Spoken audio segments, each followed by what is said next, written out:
Hello students, कैसे हैं आप लोग। आई होप आप लोगों की पढ़ाई बहुत अच्छी चल रही होगी। आज हम कुछ दिन बाद ही क्लास ले रहे हैं, तो आई होप आपको समझने में कोई दिक्कत नहीं होगा। आज टेस्ट नंबर 15 है। ठीक है, टेस्ट नंबर 15 है और अब मुझे आपको मुझे बताना है कि आपके 20 में से कितने क्वेश्चन सही हो रहे हैं। ठीक है, और आज आपको मेरी आवाज़ थोड़ी सी कम आएगी क्योंकि अब मेरी तबीयत ठीक नहीं है। पहला क्वेश्चन आपको आपके स्क्रीन पर दिखाई दे रहा होगा कि जैन धर्म अहिंसा को एक मूलभूत सिद्धांत के रूप में महत्व देता है। और दूसरा क्या है कि जैन संत सूक्ष्म जीवों को हानि पहुंचाने से बचने के लिए पारंपरिक रूप से अपना चेहरा ढकते हैं। तो ये दोनों ही स्टेटमेंट क्या है, सही है, और स्टेटमेंट 2 स्टेटमेंट 1 की सही व्याख्या कर रहा है।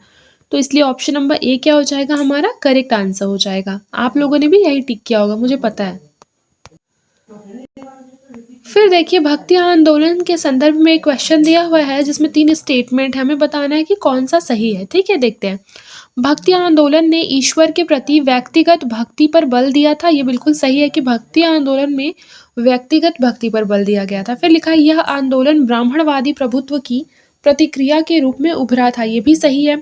फिर निर्गुण और सगुण दोनों प्रकार की उपासना पर बल दिया गया है। ये भी सही है। इस तरह से हमारा करेक्ट आंसर क्या हो जाएगा, ऑप्शन नंबर डी हो जाएगा।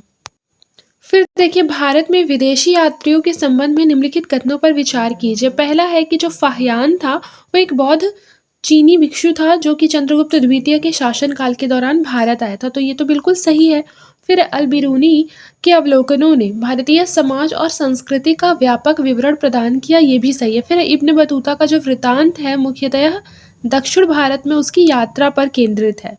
तो देखिए, जो इब्न बतूता का वृतांत है वो मुख्यतः उत्तर भारत में उसकी यात्रा पर केंद्रित है, ना कि दक्षिण भारत में। ठीक है, और आपको पता होना चाहिए कि इब्न बतूता जो है वो एक मोरक्को यात्री था जो कि मोहम्मद बिन तुगलक के शासनकाल के दौरान भारत में आया था। ठीक है, आपको इतना याद रखना है, ये एनसीईआरटी में भी हम लोगों ने पढ़ा है। ठीक है, तो ये और ये हमारा सही है, ये सही नहीं है।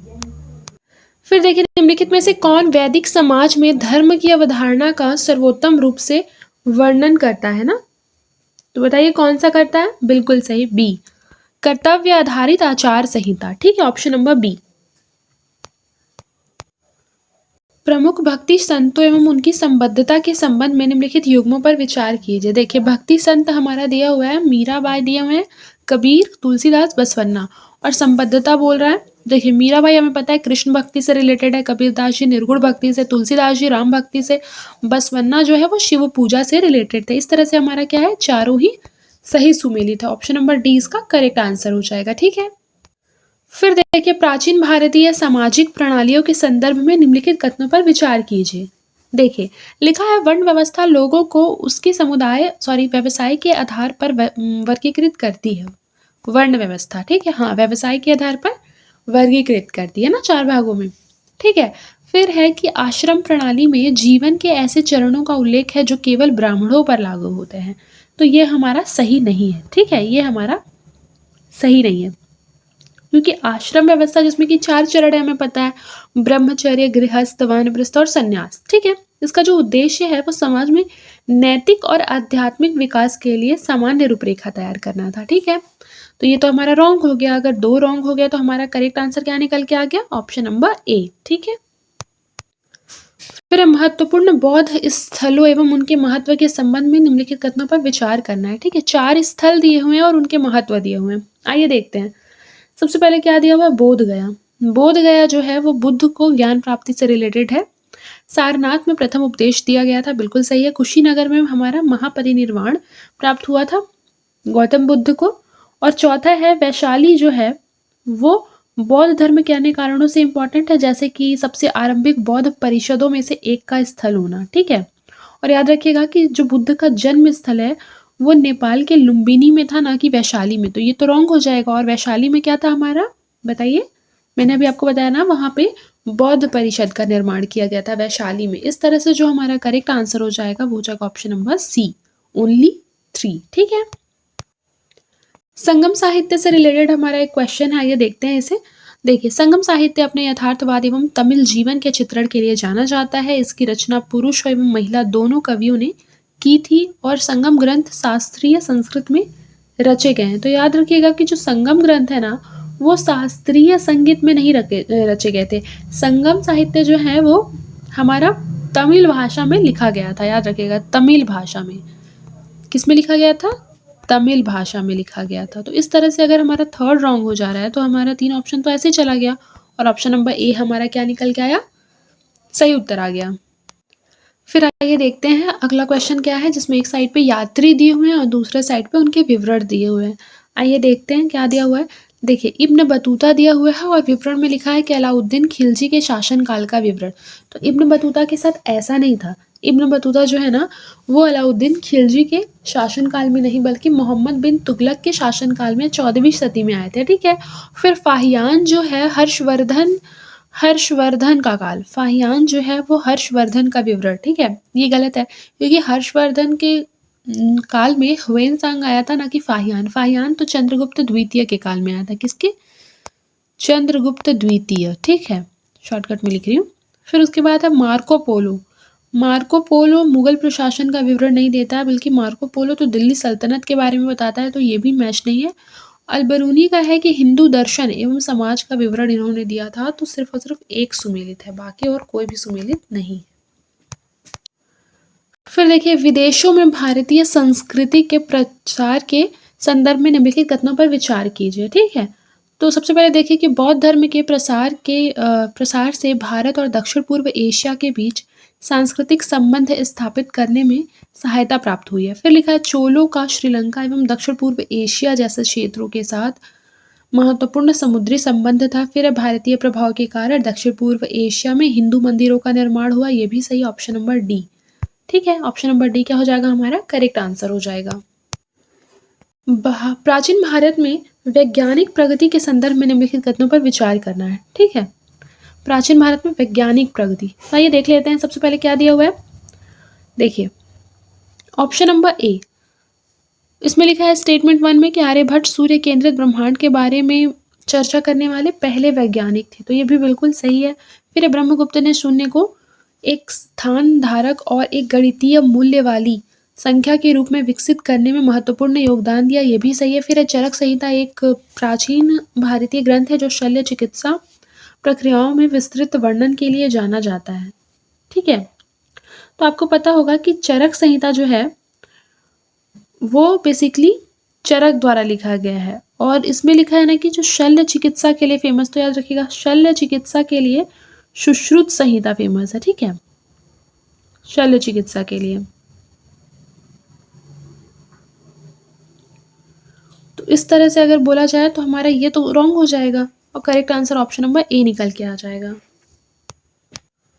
भारत में कृषि विकास से रिलेटेड एक क्वेश्चन दिया हुआ है, ये देख लेते हैं। लिखा है कि लोहे के हलों का उपयोग से गंगा के मैदानों में कृषि उत्पादकता में उल्लेखनीय सुधार हुआ है, सही है। मौर्य साम्राज्य ने शुष्क क्षेत्रों में कृषि को बढ़ावा देने के लिए सिंचाई परियोजना को बढ़ावा दिया। इस तरह से ऑप्शन नंबर सी क्या हो जाएगा? हमारा सही उत्तर हो जाएगा। प्राचीन भारतीय ग्रंथों एवं उनके लेखकों के संदर्भ में विचार करना है, आइए देख लेते हैं क्या बोल रहा है। देखिए, सबसे पहली बात कि लिखा है रामायण। रामायण किसने लिखा है आपको पता होगा? वाल्मीकि ने। महाभारत लिखा है वेद व्यास ने, ना कि महाकश्यप ने, ठीक है।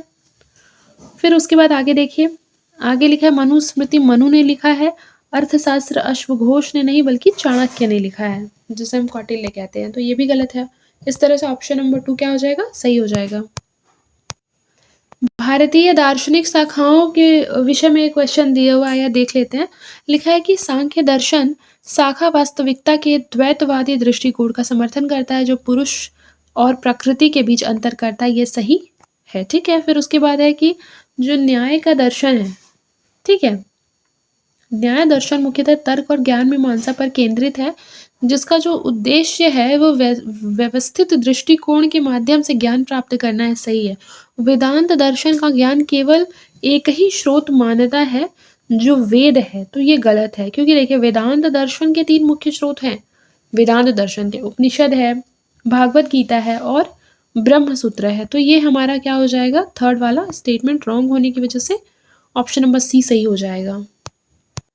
फिर देखिए, प्राचीन भारत में महाजनपदों के संदर्भ में 2 क्वेश्चन है। देखिए स्टेटमेंट क्या है कि महाजनपद जनजातीय आधारित समाजों से अधिक केंद्रीकृत शासन प्रणाली वाले बड़े राज्यों के रूप में परिवर्तन का प्रतिनिधित्व करते थे, तो ये सही है। फिर सभी 16 महाजनपद गणराज्यों के रूप में शासित थे तथा निर्वाचित नेता प्रशासन की देखरेख करते थे।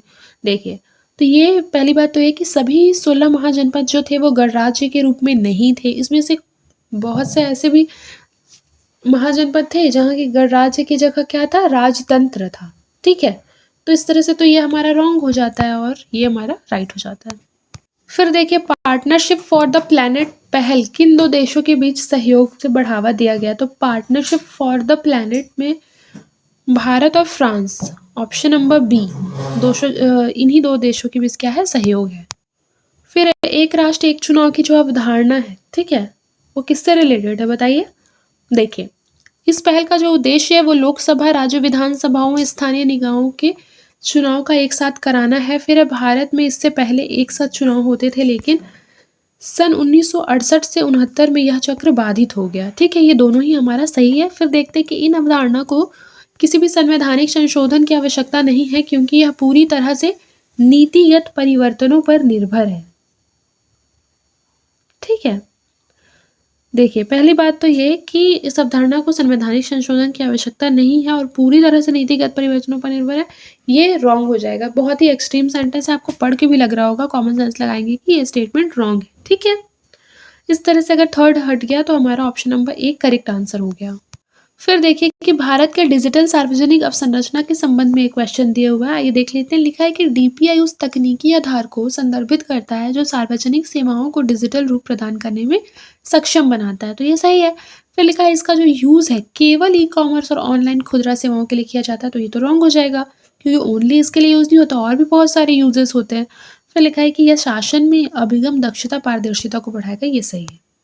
देखिए, फिर अगला स्टेटमेंट बोल रहा है कि इंडो पैसिफिक इकोनॉमिक फ्रेमवर्क के विषय में क्वेश्चन दिया हुआ है, जिसमें लिखा है कि आईपीईएफ का उद्देश्य जो है वो भारत प्रशांत देशों के बीच आर्थिक सहयोग को सुदृढ़ करना है, जो मुख्य रूप से व्यापार, स्वच्छ अर्थव्यवस्था, आपूर्ति श्रृंखला अनुकूलन पर केंद्रित है, ये सही है। फिर लिखा है संभावित टैरिफ कटौतियों की चिंताओं के कारण भारत ने आईपीईएफ के व्यापार स्तंभ से बाहर निकलने का विकल्प चुना है, ये भी सही है। यह फ्रेमवर्क विशेष रूप से समुद्री सीमा वाले हिंद प्रशांत महासागर, देखिए, पहली बात तो ये सीमा कोई सी भी हो, इंडो पैसिफिक इकोनॉमिक फ्रेमवर्क वहाँ लागू होगा। ठीक है, तो इस तरह से ये हमारा रॉन्ग हो जाएगा। देखिए, आज का ये हमारा लास्ट क्वेश्चन है, फिर नेक्स्ट क्लास में बाकी के क्वेश्चंस करेंगे। देखिए, यहाँ लिखा है कि उपर्युक्त राज्यों में से कितने राज्यों की पहचान अपतटीय पवन ऊर्जा दोहन के रूप में संभावित क्षेत्रों के रूप में की गई है? तो याद रखिएगा, गुजरात, तमिलनाडु जो है वो क्या करता है, हमारा सरकार का ऐसा लक्ष्य है कि वर्ष 2030 तक 37 गीगावाट अपतटीय पवन ऊर्जा उत्पादन करना है। ठीक है, ठीक है, तो ये दोनों हमारा सही हो जाएगा और ये हमारा रॉन्ग है। ठीक है, आज के लिए बस इतना ही, मिलते हैं नेक्स्ट क्लास में, तब तक के लिए अपना ख्याल रखिए और मन लगाकर पढ़ाई करते रहिए।